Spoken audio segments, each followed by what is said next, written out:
আসার চেয়েও অনেক বেশি হতে পারে। মধ্যপ্রাচ্যের আকাশে এখন যুদ্ধের ঘনঘাটা। তেহরান আর ওয়াশিংটনের মধ্যকার দীর্ঘদিনের স্নায়ু যুদ্ধ এবারে সরাসরি সংঘাতেই রূপ নিতে যাচ্ছে। প্রেসিডেন্ট ট্রাম্পের একটি নির্দেশ পাল্টে দিতে পারে পুরো পৃথিবীর মানচিত্র, যার রূপ নিতে পারে বর্তমান বিশ্বের সবচেয়ে ভয়াবহ সামরিক সংঘাতে। বিস্তারিত সারিয়া সিদ্দিকার রিপোর্টে। যুক্তরাষ্ট্র ও ইরানের মধ্যকার স্নায়ুযুদ্ধ এখন এক বিস্ফোরক মোড়ে দাঁড়িয়ে। তেহরানের সঙ্গে শেষ মুহূর্তের কোনো সমঝোতা ব্যর্থ হলে এবং প্রেসিডেন্ট ডোনাল্ড ট্রাম্প সামরিক অভিযানের নির্দেশ দিলে মধ্যপ্রাচ্যের মানচিত্র বদলে যেতে পারে। তবে এই হামলার চূড়ান্ত ফলাফল কি হবে তা নিয়ে বিবিসির বিশ্লেষণে উঠে এসেছে 7টি ভিন্ন ও উদ্বেগজনক চিত্র।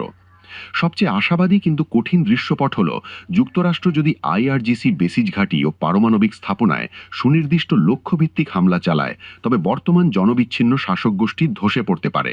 এই শূন্যতা থেকে ধীরে ধীরে একটি গণতান্ত্রিক সরকার গঠিত হওয়ার সম্ভাবনা থাকলেও ইরাক বা লিবিয়ার অভিজ্ঞতা বলছে পশ্চিমা হস্তক্ষেপে স্থিতিশীল গণতন্ত্র প্রতিষ্ঠা করা প্রায় অসম্ভব।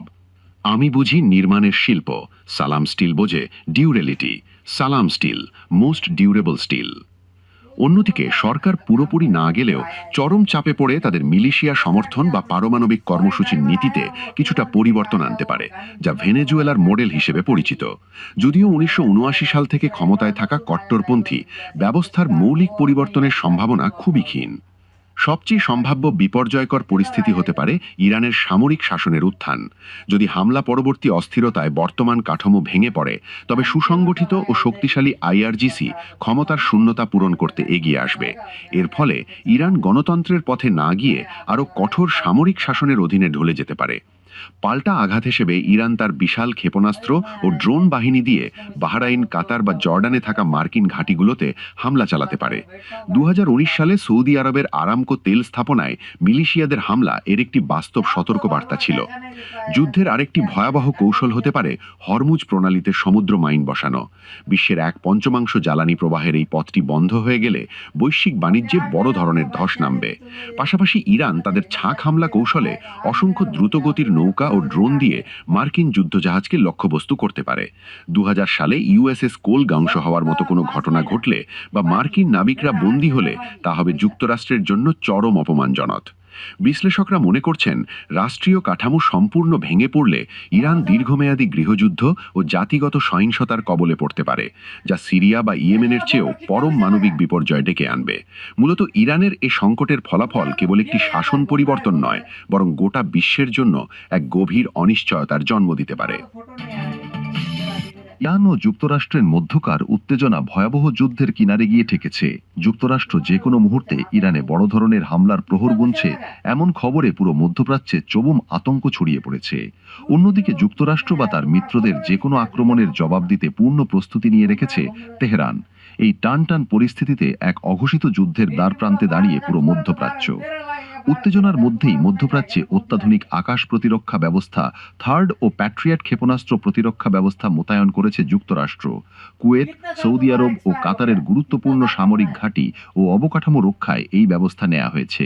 একই সঙ্গে মার্কিন রণতরী আব্রাহাম লিঙ্কনকে মালাক্কা প্রণালী থেকে উপসাগর অঞ্চলের দিকে পুনঃস্থাপন করা হয়েছে। এছাড়া ইরানকে ঘিরে বড় আকারের সামরিক মহড়ার প্রস্তুতি নিচ্ছে মার্কিন বিমান বাহিনী। থার্ড এমন আকাশ প্রতিরক্ষা ব্যবস্থা যা 150 থেকে 200 কিলোমিটারের মধ্যে ব্যালিস্টিক ক্ষেপণাস্ত্রকে বায়ুমণ্ডলের ভেতরে অথবা উপরের স্তরে ধ্বংস করতে সক্ষম। এ ব্যবস্থা সাধারণত একটি ব্যাটারি হিসেবে মোতায়েন করা হয়, যার মধ্যে থাকে 6টি ট্রাক লঞ্চার, 48টি ইনসেপ্টর এবং একটি ফায়ার কন্ট্রোল ও যোগাযোগ ব্যবস্থা। এই ইন্টারসেপ্টরগুলো উন্নত রাডার ব্যবস্থা এবং ক্ষেপণাস্ত্র ব্যবহার করে কাজ করে। থার্ড প্রতিরক্ষা ব্যবস্থায় ব্যবহৃত রাডারটির নাম আর্মি রাডার। এটি দুটি পদ্ধতিতে শত্রুপক্ষের ছোঁড়া ক্ষেপণাস্ত্র শনাক্ত করতে পারে। ফরওয়ার্ড বেসড মোডে এটি সর্বোচ্চ 3000 কিলোমিটার দূরত্ব পর্যন্ত লক্ষ্য শনাক্ত ও অনুসরণ করতে পারে। শুধু তাই নয়, কমান্ড, কন্ট্রোল ও ম্যানেজমেন্ট ব্যবস্থার মাধ্যমে থার্ড যুক্তরাষ্ট্রের অন্যান্য ক্ষেপণাস্ত্র প্রতিরক্ষা ব্যবস্থার সঙ্গে যোগাযোগ করতে পারে, যার মধ্যে মার্কিন নৌবাহিনীর জাহাজে ব্যবহৃত এই সিস্টেমও রয়েছে। থার্ড প্রতিরক্ষা ব্যবস্থার সুবিধা হলো এগুলোকে মাত্র 8 ঘন্টার মধ্যেই মোতায়েন করা যায়। সাধারণত এই প্রতিরক্ষা ব্যবস্থা পরিবহনের জন্য C-7 ও C-5 কার্গো বিমান ব্যবহার করে মার্কিন সামরিক বাহিনী। গত বছরের জুনের যুদ্ধে ইসরায়েলের আকাশে ইরানের মিসাইল বৃষ্টি ঠেকাতে থার্ড এবং প্যাট্রিয়ট প্রতিরক্ষা ব্যবস্থা ঢাল হিসেবে কাজ করেছিল। ইরানের ছোড়া শত শত ব্যালিস্টিক ও ক্রুজ মিসাইল যখন ইসরায়েলের দিকে ধেয়ে আসছিল, তখন থার্ড বায়ুমণ্ডলের উপরের স্তরেই সেগুলোকে ধ্বংস করে দেয়। প্যাট্রিয়ট ব্যবস্থাটি স্বল্প পাল্লার হামলাগুলো প্রতিহত করে ক্ষয়ক্ষতি ন্যূনতম পর্যায়ে রাখতে সক্ষম হয়। তবে সম্পূর্ণ হামলা ঠেকাতে পারলেও ইরানের ক্রমবর্ধমান মিসাইল হামলা পুরোপুরি ঠেকানো সম্ভব হয়নি। সামরিক বিশ্লেষকদের মতে, মধ্যপ্রাচ্যের থার্ড ও প্যাট্রিয়ট প্রতিরক্ষা ব্যবস্থা মোতায়েনের অর্থ হল যে কোনো সময় ইরানে হামলা চালাতে পারে যুক্তরাষ্ট্র। ফলে যে কোনো মুহূর্তে পরিস্থিতি নিয়ন্ত্রণের বাইরে চলে যেতে পারে, এমন আশঙ্কায় গোটা মধ্যপ্রাচ্য জুড়ে আতঙ্ক বিরাজ করছে।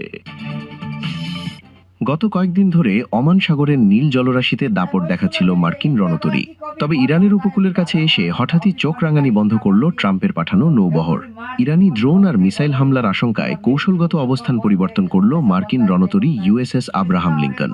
মার্কিন প্রেসিডেন্ট ডোনাল্ড ট্রাম্পের নির্দেশে গত সপ্তাহে ওমান সাগরে প্রবেশ করে আধুনিক অস্ত্রে সজ্জিত মার্কিন বিমানবাহী রণতরী ইউএসএস আব্রাহাম লিঙ্কন। ইরানে সম্ভাব্য মার্কিন হামলার আশঙ্কায়